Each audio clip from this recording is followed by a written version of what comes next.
Alors, que dit-on? Baalotecha.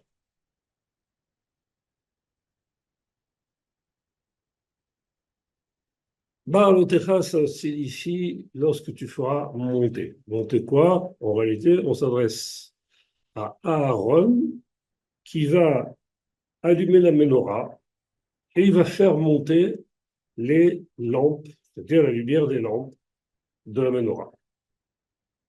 D'accord. Et donc, qu'est-ce qui se passe? Il dit que il fait son travail, il a une mitzvah, il la connaît parfaitement, il connaît les détails, il fait la mitzvah. Et le pasuk va nous dire, ainsi fit Aaron. Face aux lampes, il éclaira la menorah, comme Hachem l'a ordonné à Moshe. Bon, vous savez, il a exécuté l'ordre qu'on lui a dit, qui a été transmis à Moshe, et que Moshe lui a transmis à lui. Donc, ainsi fit Aaron. Asken Aaron. A priori, il n'y a pas de souci là-dedans. Sauf que Rashi, se fondant sur le Midrash, il va nous donner un élément qui est un peu bizarre. Il va dire, c'est une éloge pour Aaron parce qu'il n'a rien changé. Une éloge, ça veut dire quoi? Le Vayasken à Aaron, le fait que Aaron ait fait cette mitzvah de manière parfaite, le fait le mot ken, ça veut dire parfait. Vayasken, tel qu'il faut le faire, Aaron. Et Rachid nous dit, ça vraiment, c'est une éloge extraordinaire pour Aaron parce qu'il n'a rien changé. Chez l'Oshina, il n'a rien changé. Et les commentateurs s'étonnent de cette explication. Le Chida, par exemple, nous dit, et en fait c'est une question qu'on peut avoir tous, à qui viendrait-il à l'esprit qu'Aaron ait changé quoi que ce soit? Autrement dit, peut-on imaginer que le jour de l'inauguration du temple, au moment où il va allumer la menorah, c'est la première fois qu'il allume, il connaît parfaitement les règles, et on dit, ah, il a parfaitement respecté les règles. Alors, et par le Chila, il demande, mais à qui ça viendrait l'idée que Aaron, fidèle comme il est, eût pu changer quelconque règle de l'image de la menorah? Donc, on ne comprend pas trop ce qu'il veut apporter Rachid là-dedans. Et bon, pour le Sifter Harbim, lui, il dit qu'il y a quelque chose de caché là. De caché, c'est-à-dire de une allusion cachée. Il exprime ainsi en disant le fait que le verset témoigne de l'intégrité d'Aaron est une grande chose.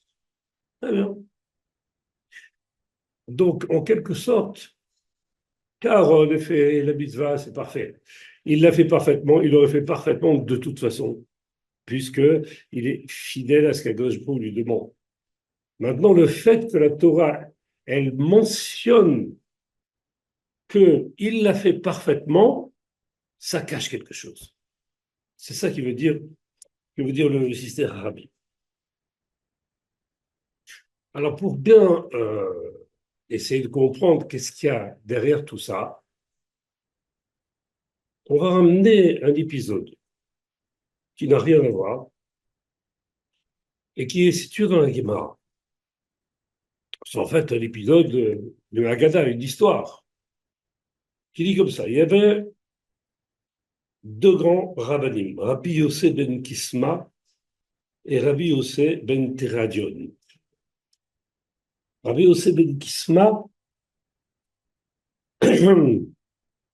c'est le maître de Rabbi Yossé ben Teradion. Hanina, pardon, Rabbi Hanina ben Teradion, excusez-moi, mon fils m'a corrigé. Il y a eu un épisode à l'époque où la Judée était sous l'occupation des Romains. Et Rabbi Yossé ben Kisma s'adresse à Rabbi Hanina ben Teradion. Hanina, mon frère, lui explique Rabbi Yossé, ne vois-tu pas que cette nation ne règne que par la volonté du ciel? On parle de Rome. Si elle est là, c'est qu'elle elle est là par la volonté du ciel. Qu'elle a détruit notre maison, sa maison, la maison d'Hachem, mis le feu à son sanctuaire, décimé les plus zélés de ses serviteurs, et que malgré tout, elle se maintient. Dans tout ça, il le met en garde. Il va lui dire quelque chose de spécial. Il dit, tout ce qui arrive ici, c'est quelque chose qui est, qui provient de la main du ciel. Or, il continue, Rabbi Yosef, or, j'ai appris à ton sujet que malgré les sévères décrets de l'occupant, tu persistes à enseigner publiquement à des groupes que tu rassembles avec un Sefer Torah serré sur ta poitrine. Ça veut dire quoi? En fait, il le sermonne, Rabbi Yossé sermonne Rabbi Hanina, parce qu'il a appris que malgré les décrets des Romains qui interdisaient absolument l'étude de la Torah dans le pays, Rabbi Hanina, il venait, il prenait des groupes d'étudiants, il prenait le Sefer Torah dans sa main, Sefer Torah dans sa main, et il enseignait en pleine rue. Alors il commence par lui dire, tu sais pas que cette nation, qu'est-ce que tu veux? Tu veux provoquer cette nation? En réalité, quand tu provoques cette nation, ça veut dire quoi? Ça veut dire que tu provoques Hachem, puisque c'est Hachem lui-même qui a mis cette nation en place. Et on peut le comprendre. Il prend un risque pour sa vie, ouais, mais ce risque qu'il prend pour sa vie, il le prend à cause des décrets des Romains, qui eux-mêmes ne sont que la main d'Hachem. Il lui fait comprendre que son geste est inconsidéré.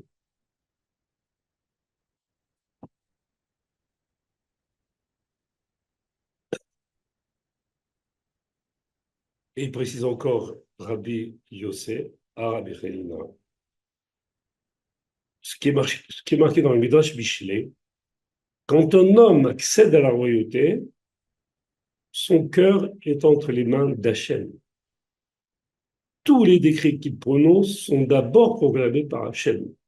Donc on est bien dans une situation où Rabbi Hanina transgresse un décret qui a été, qui a été mis en place par le roi romain, ou bien le gouverneur romain, qui lui-même est sous l'emprise de la Kadosh Baruch Hu totalement. Comme si c'était un décret d'Hachem lui-même qu'il avait transgressé.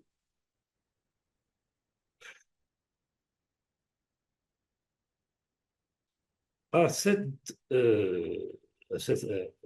présentation de Rabbi Yossé, Rabbi Hanina répond Mina Shamaim Yeracham. L'indulgence viendra du ciel. L'indulgence viendra du ciel. C'est-à-dire, bon, j'ai commis, c'est vrai, une faute, mais je compte sur Hachem pour me pardonner. Alors, Rabbi Yossé, ça ne lui plaît pas du tout cette réponse. Il le fustige. Je profère des paroles sensées, c'est Rabbi Yossé qui parle, et toi tu me réponds que l'indulgence viendra du ciel.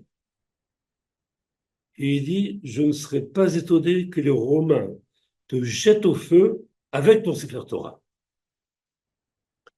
Autrement dit, Rabbi Yossé, très étonné par euh, l'arrogance un petit peu de Rabbi Hanina, il dit quoi, mais bon, Dieu, il est bon, il va me sauver.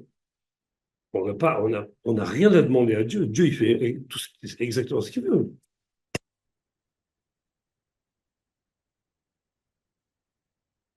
Et pas question pour Rabbi Yossé que Rabbi Hanina compte sur un miracle pour être sauvé. comme explique le Talmud. Il y a marqué comme ça. L'homme ne doit jamais se mettre face à un danger en espérant qu'il lui arrivera un miracle, de peur qu'il ne se produise pas. Et même si le miracle survient, on le déduira de ses mérites. Autrement dit, compter sur un miracle, de deux choses une, ou il n'arrive pas, ça peut pas arriver, ou alors, même s'il arrive, eh ben on va le déduire de ses mérites. C'est pourquoi on lui a fait un miracle, donc on va lui donner des mérites. Rabbi Yossé, avec ses paroles, éveille l'inquiétude de Rabbi Hanina. Il lui pose une question. Il dit, Rabbi, qu'en sera-t-il de mon monde futur?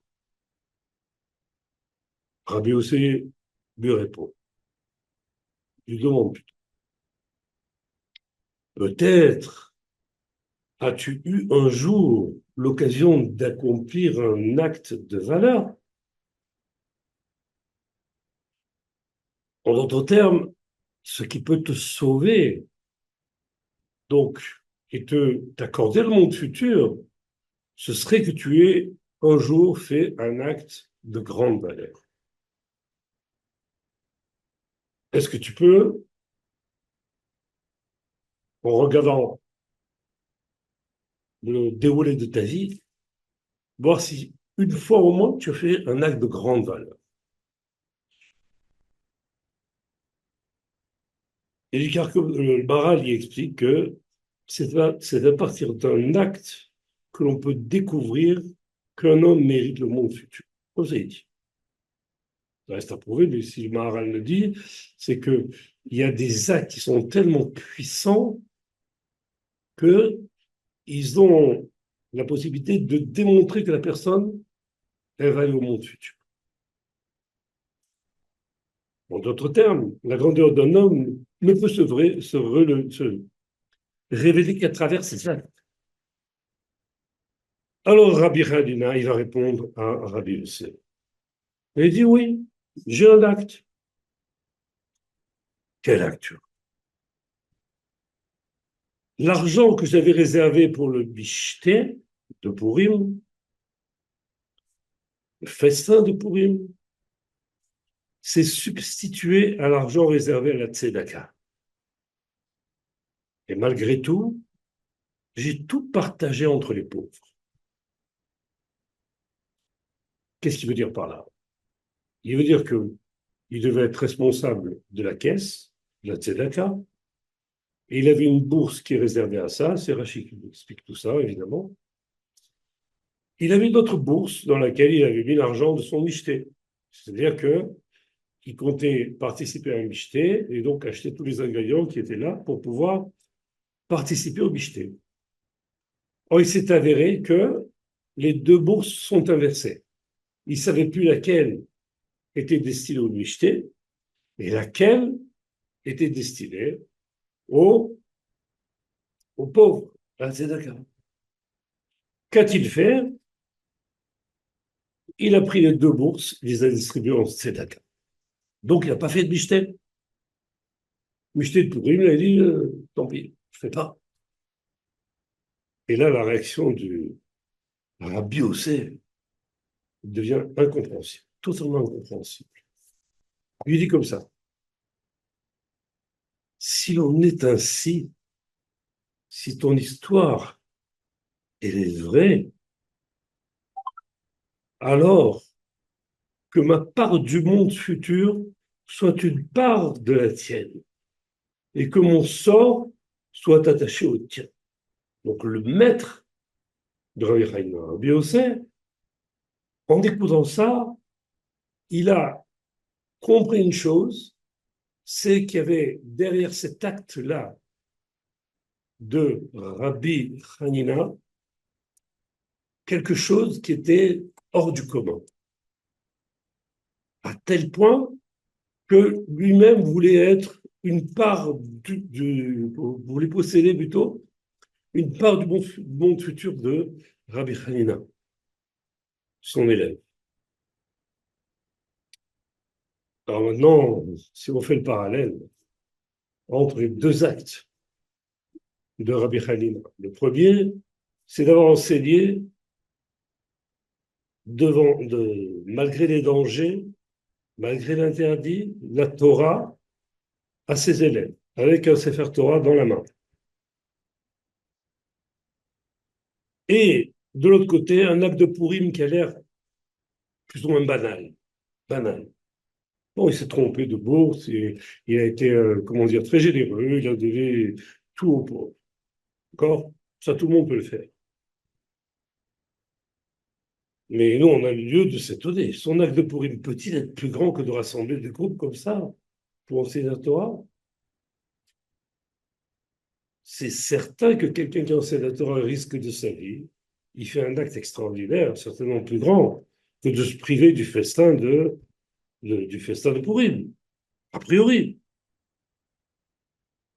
Dès lors, comment comprendre que Rabbi Ossé, il a, il a euh, compris une chose qui fait que le, l'épisode de Purim avec le Michté est beaucoup plus grand que l'enseignement Torah que fait au risque de sa vie Rabbi Hanina. Donc il faut comprendre quelque chose. Et pour ça, on va aller dans Purim. C'est voir ce qui se passe dans Purim. Et c'est pas une histoire si banale que ça, on va le voir. Rabbi Hanan a dit, dans le futur, le livre des prophètes, les hagiographes, les Nevim et Ktuvim, seront négligés, tandis que les 5 livres de la Torah subsisteront. Et Rabbi Resh Lakish lui a dit, la Megillah d'Esther et les Halachot aussi ne sont pas négligés. Ça signifierait quoi? Ça signifierait que de toute la Torah, de les 24 livres de la Torah, on aurait là les 5 livres du Pentateuch, le Mash, et la Megillah d'Esther. Les autres, bon, les Halachot bien sûr, mais les autres livres ne seraient pas considérés, plutôt négligés, etc. Pourquoi pourquoi en est-il ainsi? C'est sans doute parce que la Megillah d'Esther et le récit, son récit, préfigure la fin des temps, comme le décrit le Ramchal. Là-bas, il y a marqué, à la fin des temps, tous les maux seront guéris et tout le mal sera inversé pour apparaître comme étant en vérité que du bien. Donc, à la fin des temps, on ne verra que du bien. Le mal qui était présent, tout d'un coup, il va s'inverser, il va devenir bien aussi. On va voir que tout ce qui a été mauvais à nos yeux pendant notre vie, en réalité, c'était que du bien, uniquement du bien.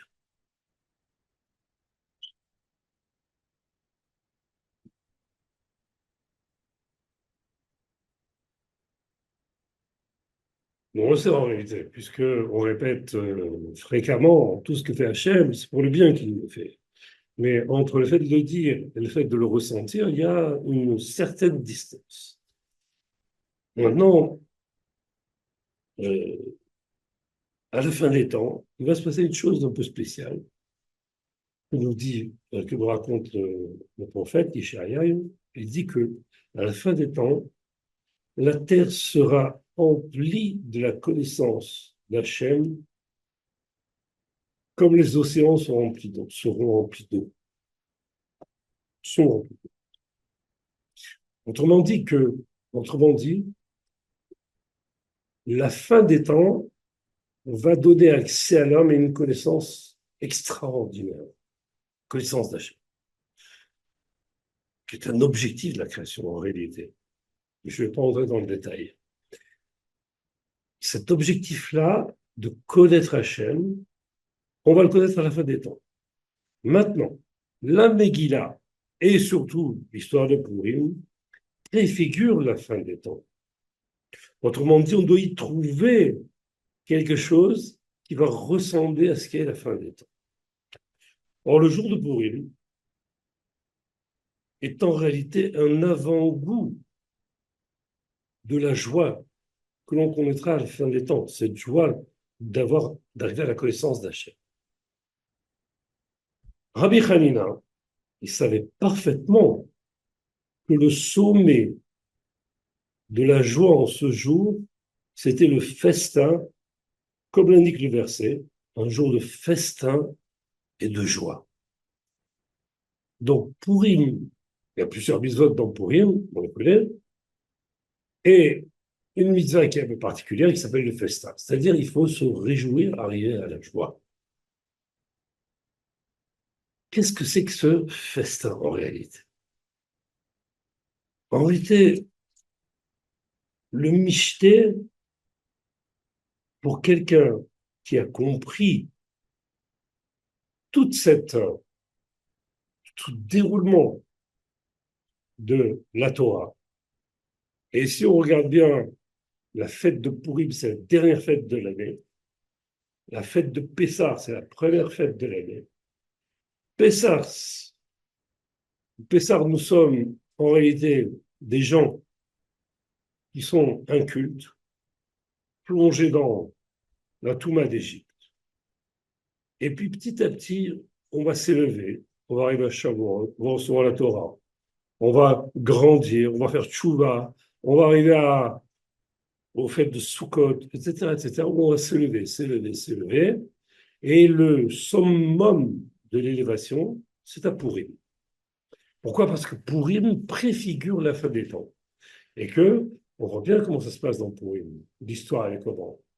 Elle commence très très mal avec Haman qui veut exterminer le peuple juif. Et elle se termine de manière extraordinaire en voyant que tout est inversé, que le mal a entièrement disparu, il ne reste plus que du bien. Le festin, c'est le summum de la fête de Purim. Ce summum de la fête de Purim-là, ceux qui connaissent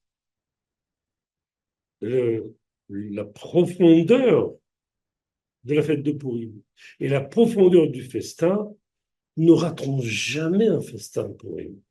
Pas parce qu'il faut manger, boire et s'amuser, non. Parce que c'est le moment de la grande révélation d'Hachem. C'est là qu'Hachem va se révéler, si quelqu'un est prêt à le recevoir. Nous, il est certain qu'on est très loin de cet état-là. On l'atteindra peut-être à la fin des temps. Mais Rabbi Hanina, qui est un Tana, il connaissait, il était en proximité avec Hachem. C'est un moment qu'il ne pouvait pas rater. Il ne pouvait pas le rater. Le festin de Purim, il savait qu'à ce moment-là, il aurait une proximité très grande avec Akadosh Baruch Hu, donc une joie immense. Donc, on commence à entrevoir ce qu'a entrevu Rabbi Yossé quand Rabbi Hanina lui a raconté cette histoire.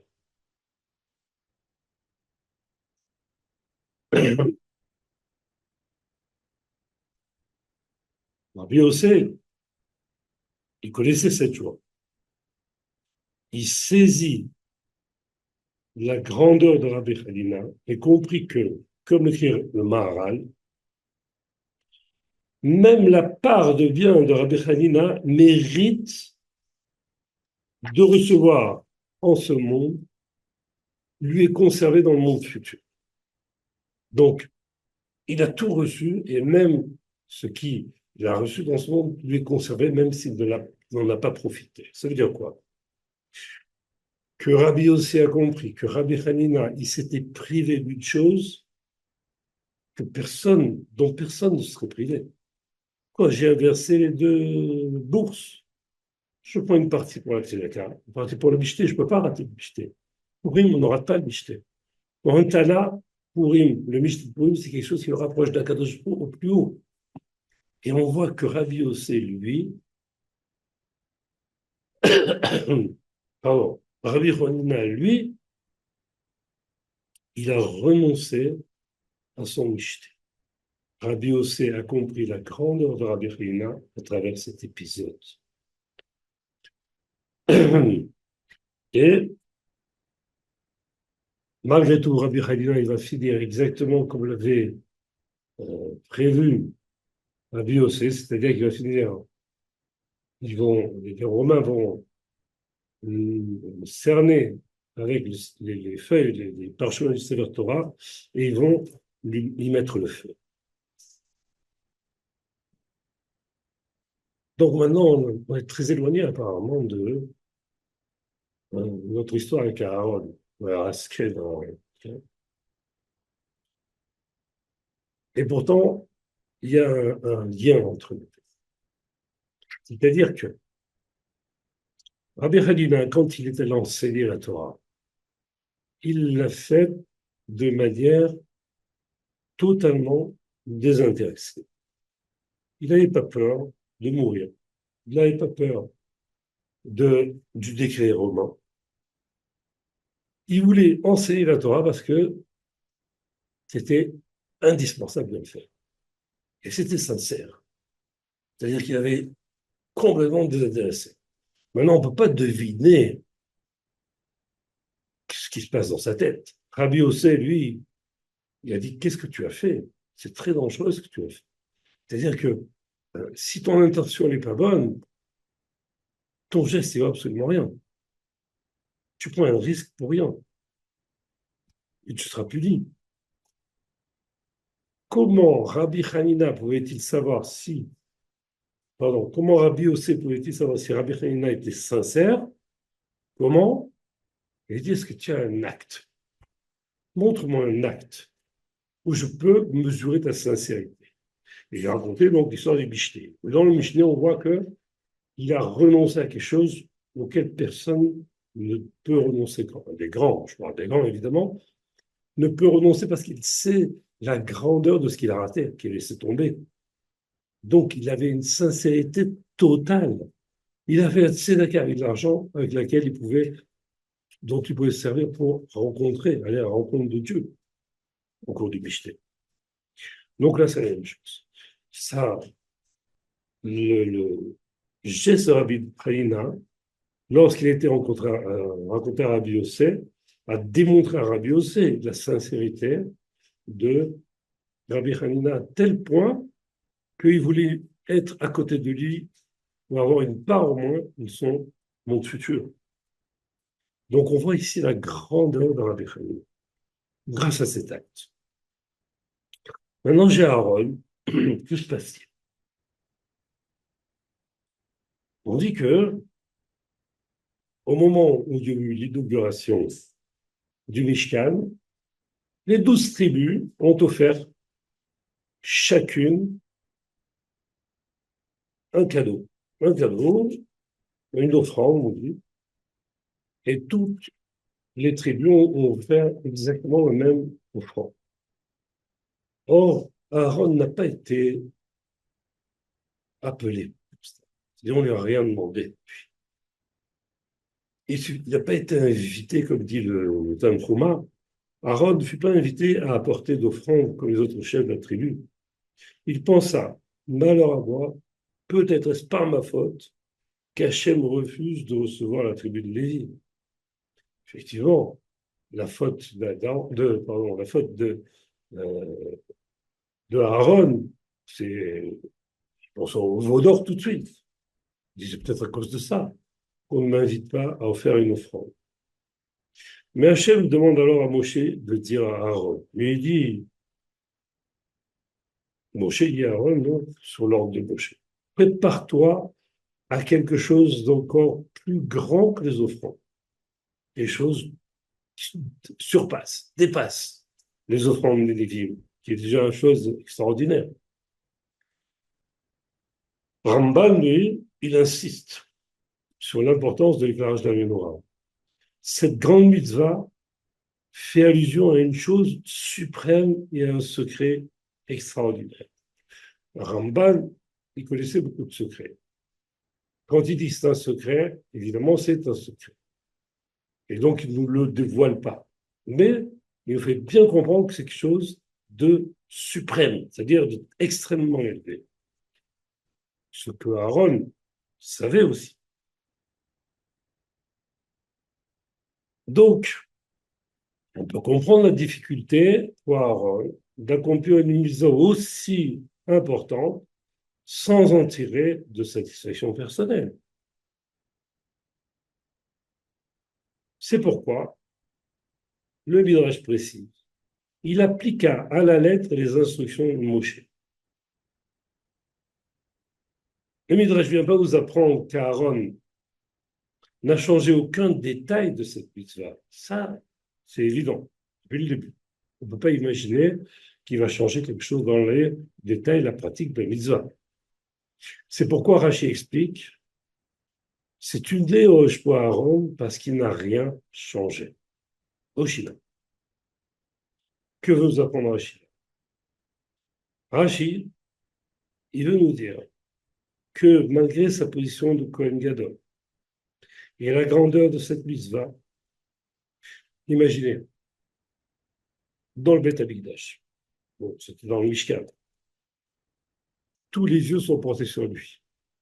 Il va monter 3 niveaux, 3 échelons, 3 escaliers. Il va se situer tout en haut de la menorah, au-dessus.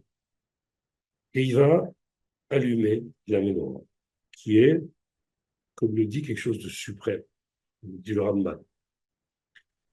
Donc, comment peut-on imaginer qu'il n'est pas à l'intérieur de lui une ombre d'orgueil, une ombre de satisfaction, disons, même pas d'orgueil, de satisfaction d'être celui qui fait ce geste.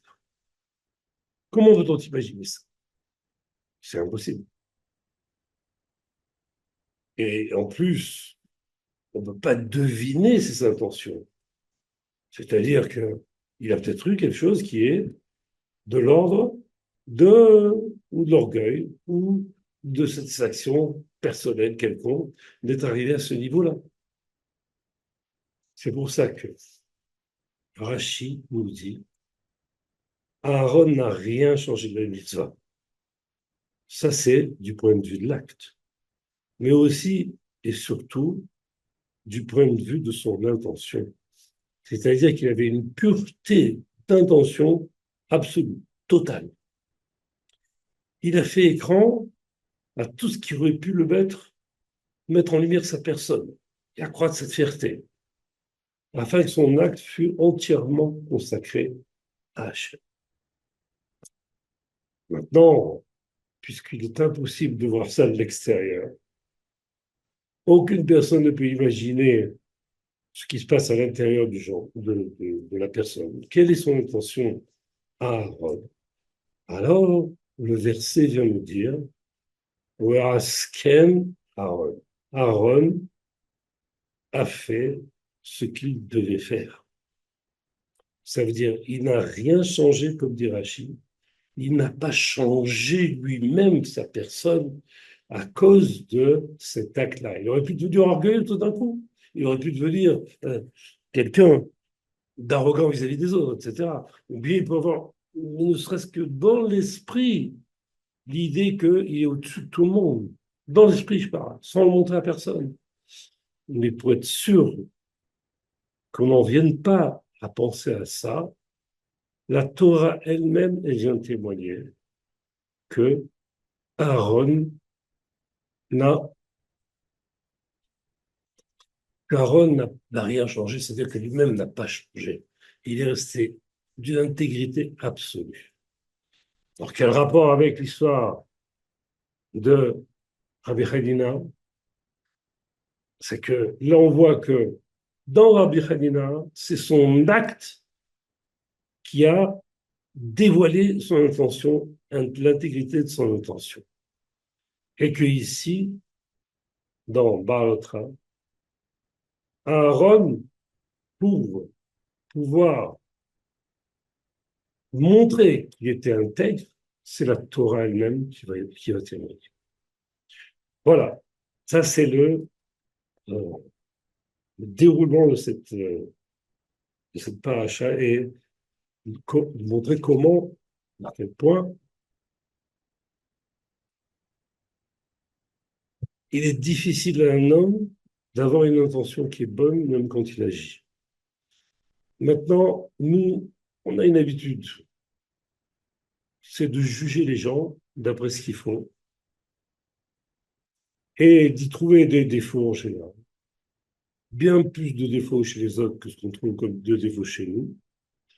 Parce qu'on peut imaginer ou on pense qu'il est possible de voir à travers les actes, à travers les gestes, à travers les attitudes de l'autre, quelque chose qui montre une intention mauvaise ou mal intentionnée ou mal dirigée, etc. Or là, on vient nous apprendre, cherchez pas. Ne cherchez pas à savoir si quelqu'un est intègre ou n'est pas intègre. C'est quasiment impossible à savoir. À part chez les très grands Chachamim, qui l'ont prouvé par des milliers de gestes, pas par un. Nous-mêmes, en regardant les autres, on doit avoir ce qui s'appelle un jugement bienveillant. Un jugement bienveillant vis-à-vis des autres, parce qu'on ne peut pas juger de ce qu'ils sont et de ce qu'ils font. Voilà, je pense qu'on a fait le tour du sujet. Si vous avez des questions à poser, il n'y a pas de problème, je suis à votre disposition. Ouvrir le micro.